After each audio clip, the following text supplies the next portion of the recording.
ومن أحياها فكأنما أحيا الناس جميعا ولقد جاءتهم رسلنا بالبينات ثم إن كثيرا منهم بعد ذلك في الأرض لمسرفون. صدق الله مولانا العظيم. درود پاک بابا وعلى آلك وأصحابك يا حبيب ربی آمین. نبی کائنات امام الانبیاء صلی اللہ علیہ وسلم طواف بیت اللہ میں مصروف تھے، خانہ کعبہ کا طواف کر رہے تھے. آپ نے فرمایا یا کعبۃ اللہ ریحا کی اطیب ریحا، اے بیت اللہ تیری خوشبو بڑی اچھی خوشبو ہے اور تیری عظمت بہت زیادہ ہے. سبحان اللہ. لیکن اولاد آدم کی، مسلمان کی عظمت تم سے کہیں زیادہ ہے. اللہ اکبر. سبحان اللہ. مسلمان کی جان، اس کا مال تم سے زیادہ محترم ہے. یہاں تک کہ مومن کے بارے میں گمان بھی اچھا رکھا جائے. سبحان اللہ. یعنی کسی مومن کے بارے میں گمان کا برا ہونا، گمان کا درست نہ ہونا، یہ بھی گناہ ہے. سورہ حجرات میں نے فرمایا اجتنبوا کثیرا من الظن ان بعض الظن اسم، زیادہ گمانوں سے بچو کہ بعض گمان گناہ ہوتے ہیں. گمان کیا ہوتا ہے؟ کسی بندے کے بارے میں خود سے کوئی فیصلہ کر لینا بغیر تحقیق کے، بغیر تصدیق کے، خود ہی دل میں سمجھ لینا یہ ایسا ہے. فرمایا اگر تو نے جیسا سمجھا ویسا وہ نہیں ہے تو تو گنہگار ہے. ان بعد الظن اسم، بعض گمان گناہ ہوتے ہیں. تو نبی کریم صلی اللہ تعالی علیہ وسلم نے جو حضرت انسان ہے اس کی عظمت اور اس کی فضیلت کو بیان کرتے ہوئے بیت اللہ سے کہا، بیت اللہ یہ خانہ کعبہ تیری خوشبو اچھی ہے، تیری شان بڑی ہے، لیکن تجھ سے کہیں زیادہ شان ایک انسان کی اور ایک مومن کی ہے. قرآن عزیز میں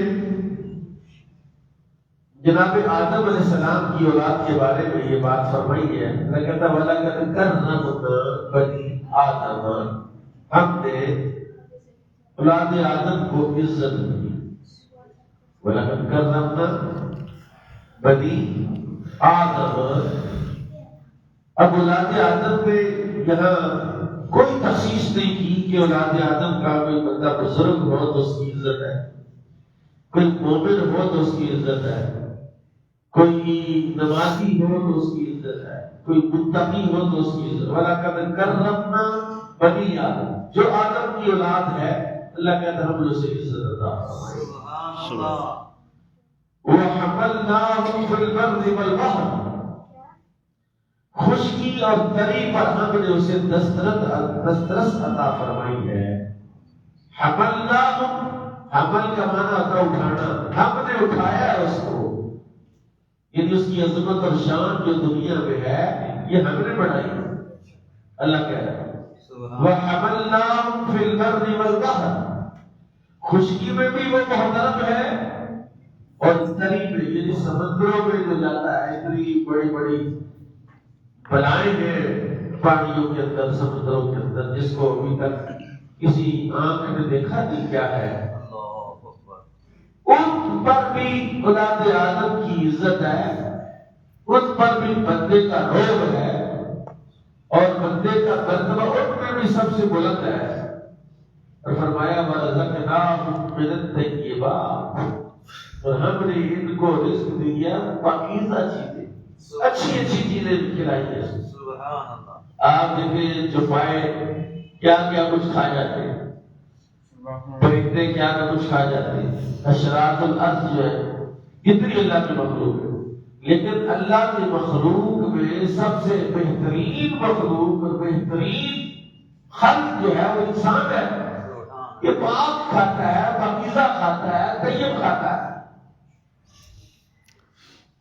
وَرَزَقْنَاهُم مِّنَ الطَّيِّبَاتِ، ہم نے اسے پاک رزق عطا فرمایا. سبحان اللہ. وَفَضَّلْنَاهُمْ عَلَىٰ كَثِيرٍ مِّمَّنْ خَلَقْنَا تَفْضِيلًا، اور جتنی مخلوق ہم نے پیدا کی ہے ان میں ہم نے اس کو بہت زیادہ مخلوق پر عزت عطا فرمائی ہے.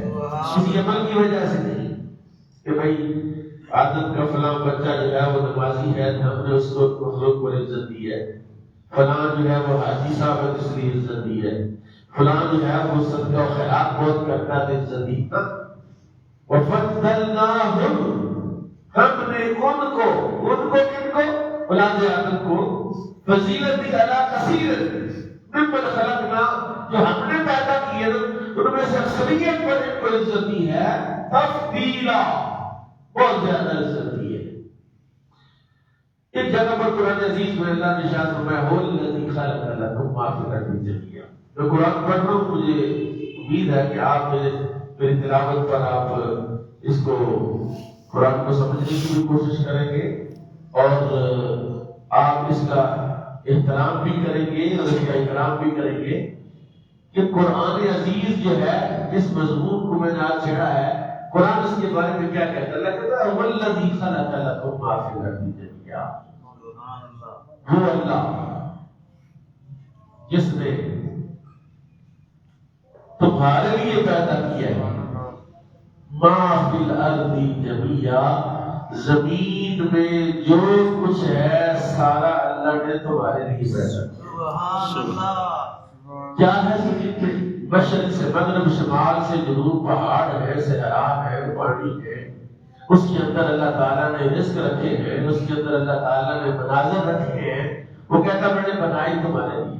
هو الذی خلق لکم ما فی الارض جميعا، میں نے یہ سارا کچھ تمہارے لیے بنایا. سبحان اللہ.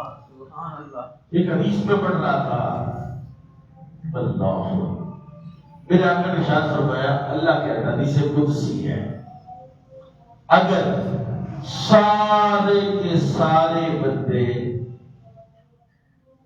یعنی 7 ارب 7.5 ارب انسان اس وقت پوری دنیا میں، یہ 7.5 ارب انسان کسی ایک بندے کے ناحق قتل کے در پہ ہو جائے، بلا وجہ اس کو قتل کرے، کوئی اس کا قصور نہیں، کوئی اس کی ناحق ظلم اس کو قتل کرتے تھے آ جائے کہ میں اس کو چھوڑا نہیں، ختم کر دے اس کو.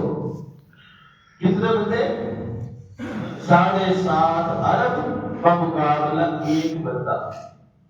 کوئی نسل کا آدمی، کوئی سادہ آدمی، کوئی غریب آدمی کہ اس کا کوئی جرم بھی نہیں، اس کا کوئی قصور بھی نہیں، اور ویسے ہی اس کے قتل پر سارے کٹھے ہو جائیں، اللہ کہتا ہے میں سب کو تباہ و برباد کر دوں اور سب کو میں جہنم میں ڈالوں.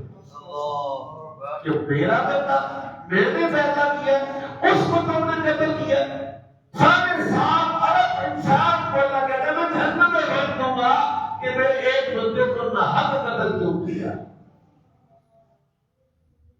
انسان کی اللہ کے ہاں کیا قدر قیمت ہے کہ رسول اللہ صلی اللہ علیہ وسلم نے ایک مسلمان ہونے کے لیے جو بنیادی بیان قرار دیا، کیا؟ المسلم من سلم المسلمون من لسانه ويده. سبحان اللہ. مسلمان وہ ہے جس کی زبان اور ہاتھ سے دوسرے مسلمان محفوظ رہے، اور جس کی زبان سے مسلمان محفوظ نہیں، جس کے ہاتھ سے مسلمان محفوظ نہیں، وہ کہے گا مسلمان.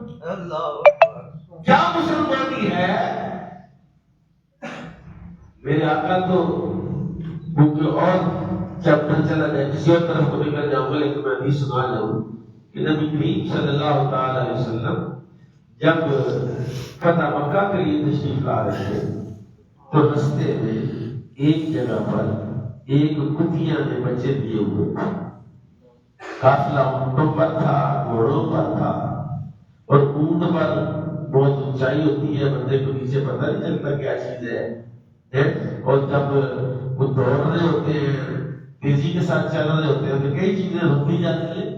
میرے آقا نے دیکھا کہ ایک کتیا نے بچے دیے ہوئے، آپ کے قافلے کو روکو، اور وہاں پر ایک بندے کو کھڑا کیا کہ جب تک قافلے کا ایک بھی اونٹ پیچھے ہے تم نے یہاں سے نہیں ہٹنا، کہ ہماری وجہ سے یہ کتے کے بچے جو ہے وہ نہا کر مارے نہ جائیں۔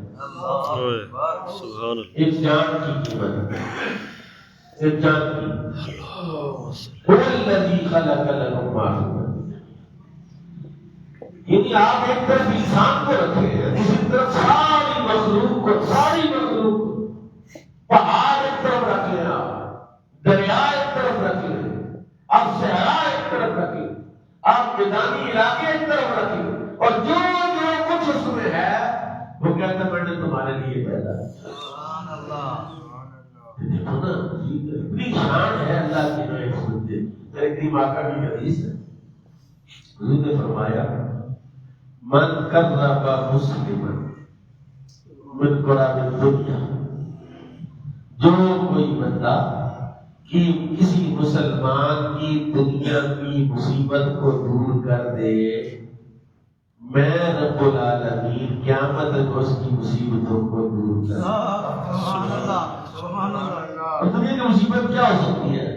مطلب کچھ بھی ہو سکتا ہے، چھوٹی سے چھوٹی مصیبت ہے، بڑی سے بڑی مصیبت ہے۔ اگر کوئی مسلمان کسی مسلمان کی مصیبت دور کر دے تو قیامت کی مصیبتیں کتنی ہیں؟ پل صراط کی مصیبت ہے، میزان کی مصیبت ہے، یوم حساب کی مصیبت ہے، سوا نیزے پر سورج ہے، اس کی تپش ہے، زمین تانبے کی طرح تپی ہوئی ہے، اس کی مصیبت ہے، پیاس سے زبان میں پیاس سے باہر آنے کی اس کی مصیبت ہے۔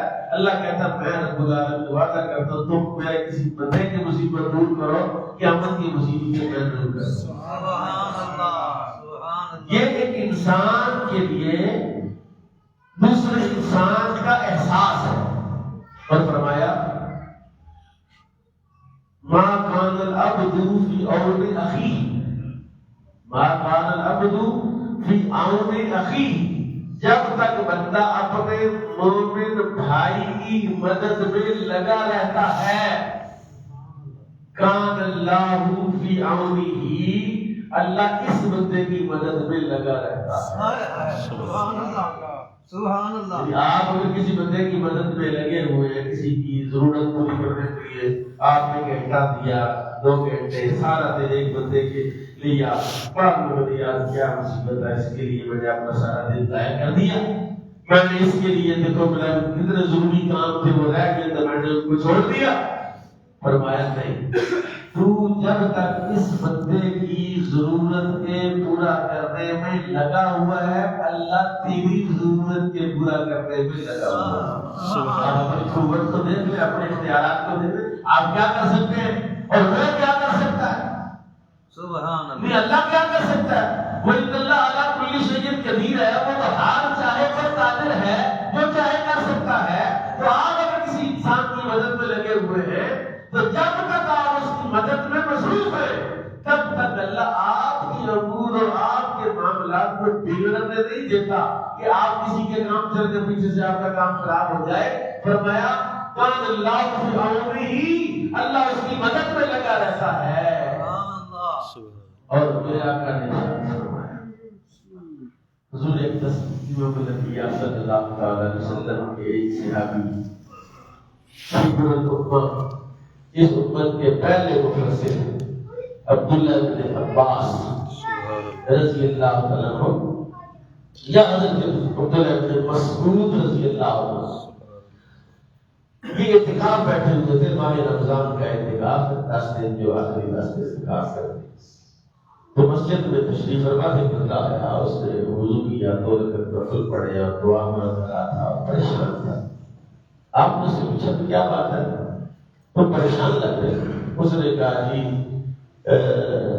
میرا فلاں دوست ہے، فلاں میرا عزیز ہے، وہ مجھ سے ناراض ہو گیا ہے، اس کی وجہ سے میرے بڑے مسائل خراب ہو گئے ہیں اور وہ کسی صورت میں مان نہیں رہا۔ میں نے بڑا ترلا نگر کیا، وہ نہیں مان رہا۔ آپ نے فرمایا اگر میں کہوں تو مان جائے، تو کہ جناب آپ جائیں تو مان جائے، آپ کو دیکھتے ہی آپ میرے ساتھ کہہ رہے ہیں فوراً مان جائے۔ آپ نے چل آپ مسجد سے نکلنے لگے تو جب جوتیوں والی جگہ ہوتی ہے وہاں تو پیچھے سے کسی اور موتقف نے کہا حضرت جی آپ کا اعتکاف ہے، آپ کدھر جا رہے ہیں؟ مسجد سے بلا گزر شرعی نکلنے سے اعتکاف ٹوٹ جاتا ہے۔ آپ نے فرمایا مجھے پتہ ہے ٹوٹ جاتا۔ رسول اللہ کی مسجد میں چونکہ اعتکاف تھا اور اس نے حضور کے روضہ انور کی طرف اشارہ کیا، فرمایا وہ مزار والوں نے فرمایا کہ اگر تم کسی مسلمان کی ضرورت کو پورا کر دو اللہ تمہیں 10 سال کا اعتکاف عطا فرمائے۔ اور 10 دن کے اعتکاف کے فکر میں اس کی ضرورت ہے، یہ پریشان ہے بندہ، میں اس کے لیے جا رہا ہوں، میری وجہ سے اس کا کام ہو گیا، اللہ مجھے 10 سال کے اعتکاف کا ثواب عطا فرمائے۔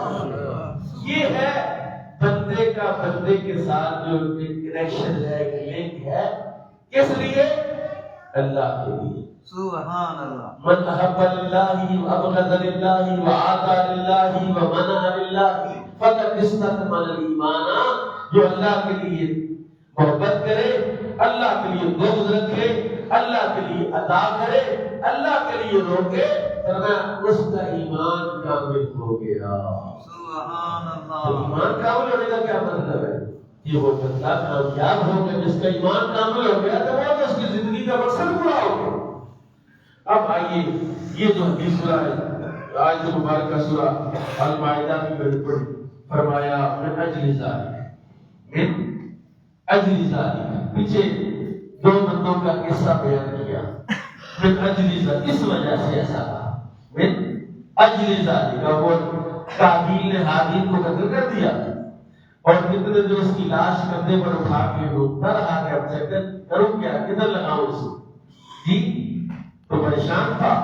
تو فبعث اللہ غرابا، اللہ نے گواہ بھیجا، یبحث فی الارض، یبحث فی الارض، اس نے زمین کو ایسے، یہ جو بحث نہیں کرتے بندے، بحث یبحث مطلب کھوجنا ہوتا ہے، بات کی تہ تک پہنچنا ہے، یبحث فی الارض لیریہ کیف یواری سواتا، اس نے زمین کو کھودا اور ایک مردہ کوے کو اس گڈھے میں ڈالا اور اپنے پنجوں سے مٹی ڈالی۔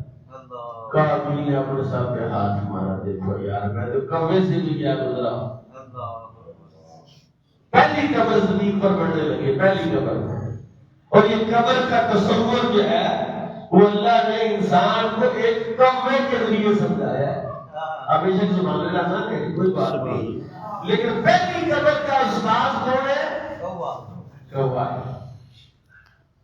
اس نے کہا قال یا ویلتا، آئے افسوس، عجزت ان اقول مثل هذا الغراب، میں اس کوے سے بھی بڑا زیادہ عجز، فواری سوتا اخی، اس نے بھی کٹا نکال کر اپنے بھائی کو چھپا دیا، فاصبح من النادمین، اور شرمندہ ہو جا رہا۔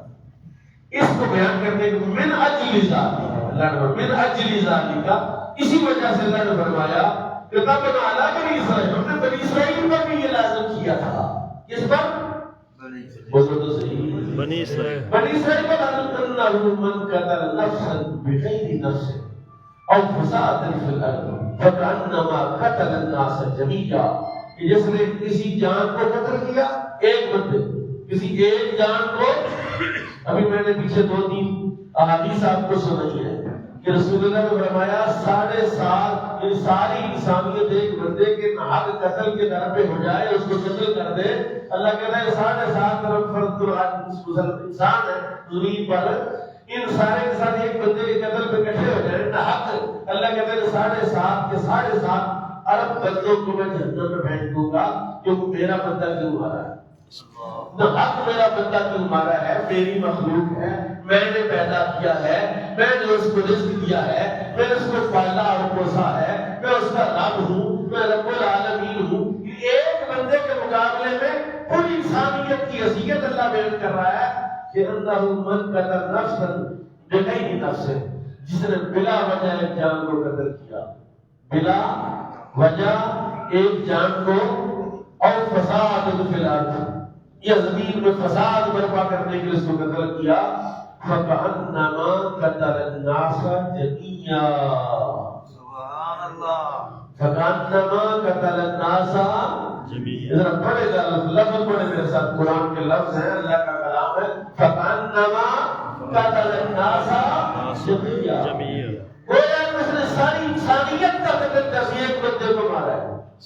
قتل اس کی کیا ذکر ہے، مارن کو، برداشت کو، فکأنما قتل الناس جميعا، اور تیرے اوپر بھی میرا رب موجود ہے جو ساری کائنات کا خالق مالک ہے، تو بندے مارنا ملا لگا، اور انسان کو قتل کر دینا اور مار دینا شاید کوئی نہیں ہے، یہ تیرے پاس قوت ہے، تیرے پاس کوئی اختیار ہے، تیرے پاس کوئی قدرت ہے، یہ تو فرعون کے پاس بھی تھی، یہ تو قارون کے پاس بھی تھی، یہ تو نمرود کے پاس بھی تھی۔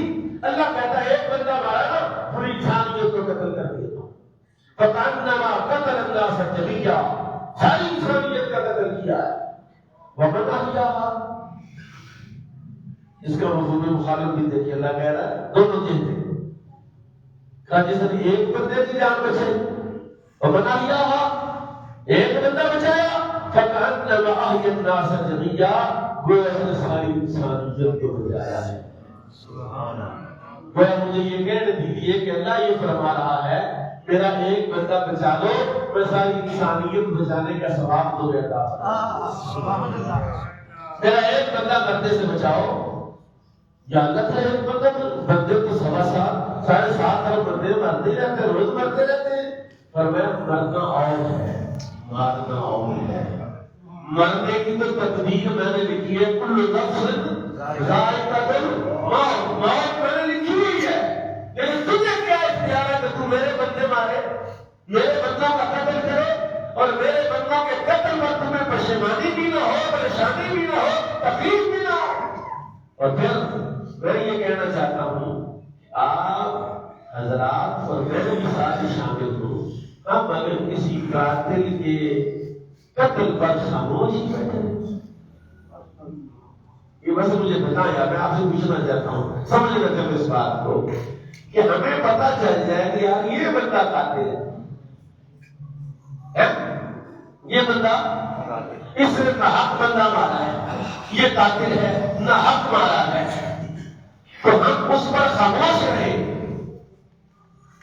ہم اس پر اپنی رائے کا اظہار بھی نہ کریں، ہم اس پر بالکل خاموشی اختیار کریں، بس ہم کی لگے گی ہٹا دیے، ہم تو یہ چلو تم تو بچ گئے، تمہاری نوکری بھی بچ گئی، تمہارا سارا کچھ بچ گیا، تو یہ جو قرآن کی آیت ہے اس سے تو تم بچے، تم قاتل کے ساتھ تم مقتول کے ساتھ، یعنی جو بندہ دیکھنا یہ ہے کہ جو میرا رب اتنی بڑی بات کہہ رہا ہے، ایک بندہ بچایا تو ساری انسانیت بچائی، ایک بندے نے ایک بندہ بچا لیا، ہم اس کو شاباش یار بہت اچھا تم نے کام کیا۔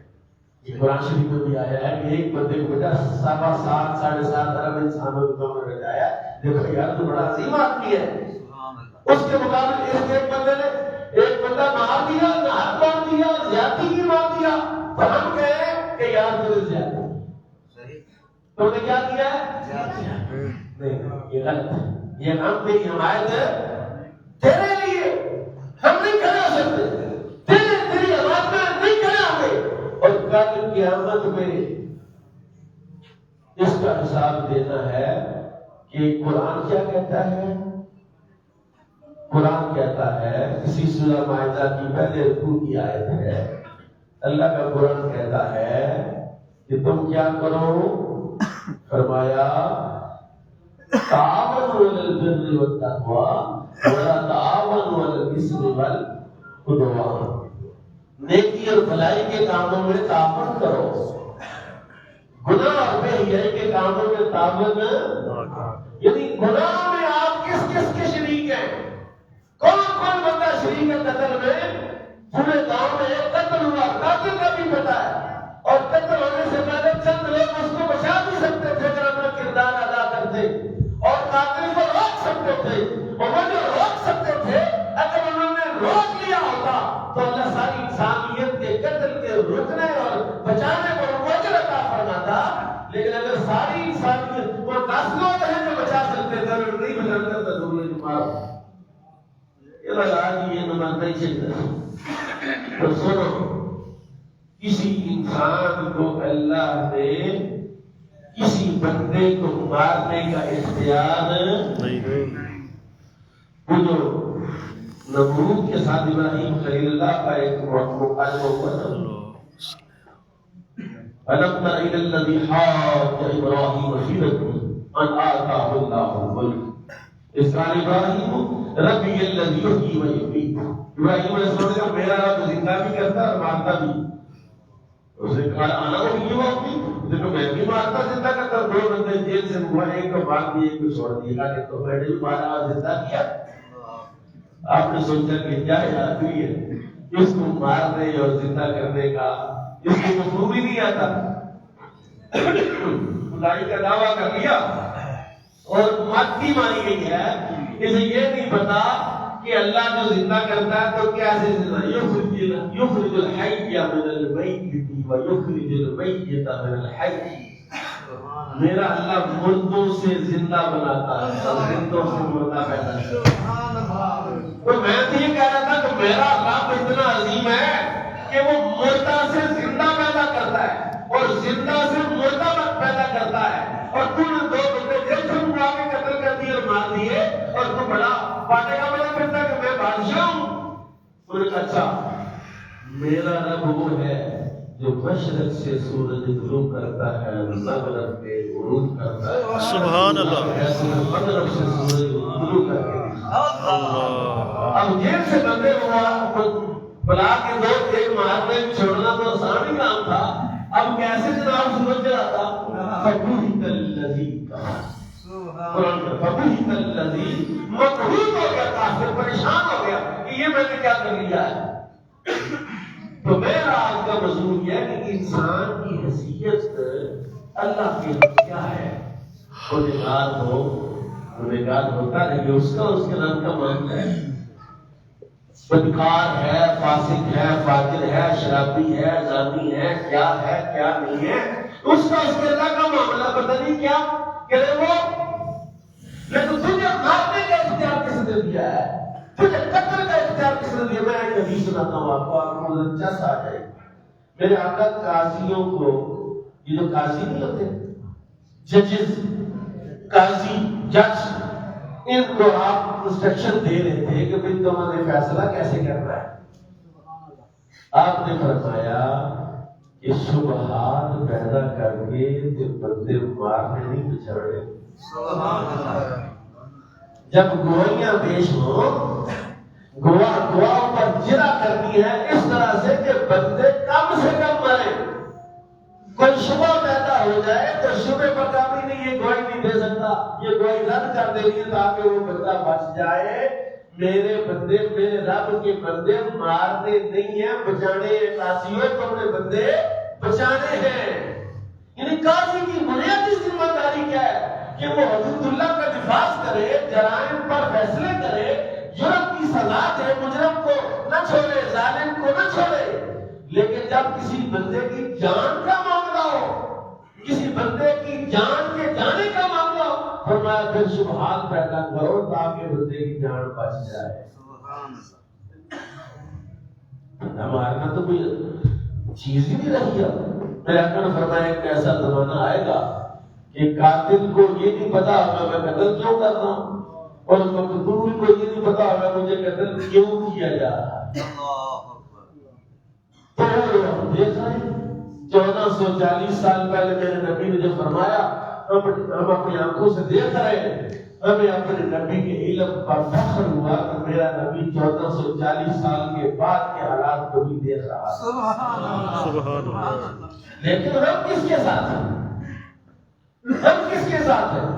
اللہ کہتا ہے وَلَقَدْ كَرَّمْنَا بَنِي آدَمَ وَحَمَلْنَاهُمْ فِي الْبَرِّ وَالْبَحْرِ۔ اللہ کہتا ہے میں نے اولاد آدم کو عزت دی ہے، یہ جو بندہ میں نے عزت دار بنایا، ایک پانی کے قطرے سے بنایا، اور پھر میں نے اس کو ماں کے پیٹ میں اس کی پرورش کی 9 ماہ تک، پھر جب یہ باہر آیا تو میں نے اس کی ماں کے سینے میں اس کے لیے غذا رکھی ہے، ایسی غذا کوئی بنائی، کوئی کمپنی بنائی نہیں سکتی اس طرح کی غذا جیسی میں نے اس کی ماں کے سینے میں رکھی ہے۔ فرمایا اس کے بعد پھر میں نے اس کو آہستہ آہستہ پروان چلایا ہے۔ اور یہ کہ بندہ پیدا کرنا، اگر سسٹم کو کہو کہ بندے بناؤ، یہ جو یہاں ہاسپٹل میں وہ جو پڑی ہوئی ہے، نرسری میں وہ جو پڑی ہوئی ہے، کیا اس کو کہتے ہیں جس میں بچے رکھتے ہیں، اور وہ کتنا خرچہ اتنا بنا لیتے ہیں، جتنے پیسے ہوں گے کہ آپ نے اس کو رکھا ہے نرسری میں، جو اتنے پیسے دے، اور وہ پیسے کتنے بنتے اس کو اپنے بندوں سے پیار نہیں۔ سبحان اللہ۔ ایک ماں تو اپنے بیٹے سے، بیٹی سے، جیسا بھی ہو، جیسے بھی ہو، ایک باپ کو اپنی اولاد سے اتنا پیار ہے تو وہ جو 70-9 سے زیادہ پیار کرتا ہے، وہ بندے ایسے مارتے ہیں کہ تم مار دو۔ کتنی بڑی سزا اس نے ذکر کی ہے، ایک مارا تو ساری انسانیت کے قتل میں تمہارے اوپر ڈالا ہوں، تم نے ایک نہیں مارا، سارے میرے بندے مارے، کل قیامت میں تمہیں سارے 7 ارب مرتبہ قتل کرو، سارے 7 مرتبہ، ایک مرتبہ مارا جائے گا، پھر مارا جائے گا، پھر زندہ کیا جائے گا، پھر مارا جائے گا، اور سارے 7 ارب مرتبہ ایک بندے پر مارا جائے گا، تو سارے لوگ کتنی مرتبہ اس کا سٹریٹ ہوگا۔ میرے آقا فرماتے ہیں قبر میں جب کسی مردے کو عذاب دیا جاتا ہے تو وہ فرشتے آتے فرض لے کر فاسق کو، تاجر کو، گنہگار کو، بدکار کو، تو وہ اس کے سر پر وہ مدان مارتے،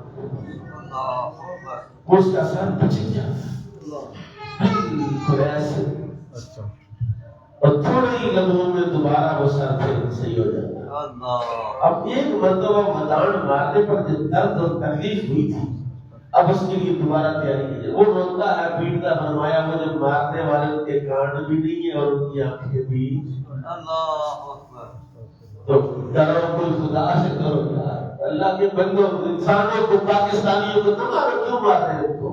اور تم سمجھتے ہو مار دیا تو کوئی بات نہیں، کیا کر لیں گے؟ اور ہم نہیں کچھ کر سکتے، رب کا قرآن کہہ رہا ہے کہ میں ایسا کروں گا۔ پھر فَقَعَنَّ وَقَتَلَ النَّاسَ جَمِيعًا، کب تک تم رہو گے؟ اَيْنَمَا تَكُونُوا يُدْرِكُكُمُ الْمَوْتُ، جہاں بھی تم جاؤ گے موت تمہیں پکڑ لے گی۔ جب کسی جزیرے میں چلے جاؤ گے، ریٹائر ہونے کے بعد بھاگ جاؤ گے، پاکستان میں بھی رہو گے، کیا کر لیں گے پاکستانی؟ اور نہیں تیری یہ غلط فہمی ہے، اور جناب خدا کا خوف کرو، اور کون یہ مرنے والے تم بھی ہو سکتے ہو، اور تمہارے مرنے پر کسی طرح سارے بے ہوش ہو کے بیٹھے رہیں گے تو پھر تم معاشرت میں ماری گیا ہے، اور واقعی مر گیا ہے۔ ہم ظلم پر بھی بول نہیں سکتے، اور بولنے والے کو بھی وہ مار دیتے ہیں، اس لیے ایسی کوئی سراسری ہو گئی ہے کہ بس چپ بھی کرنی ہے۔ نہیں، اگر زمین زندہ ہے تو اتنا تو کرو۔ میں آپ کو فارمولہ رسول اللہ کا کر دیتا ہوں، آپ پڑھ لیجیے۔ فرمایا یہ کہ سارے باتیں بنا کے بیٹھ گئے، فرمایا جو برائی دیکھے ہاتھ سے روک لیتے، نہیں روک سکتا تو زبان سے روکے، نہیں روک سکتا کم از کم دل میں تو برا کر دینا۔ اللہ مجھے اور آپ کو شریعت پر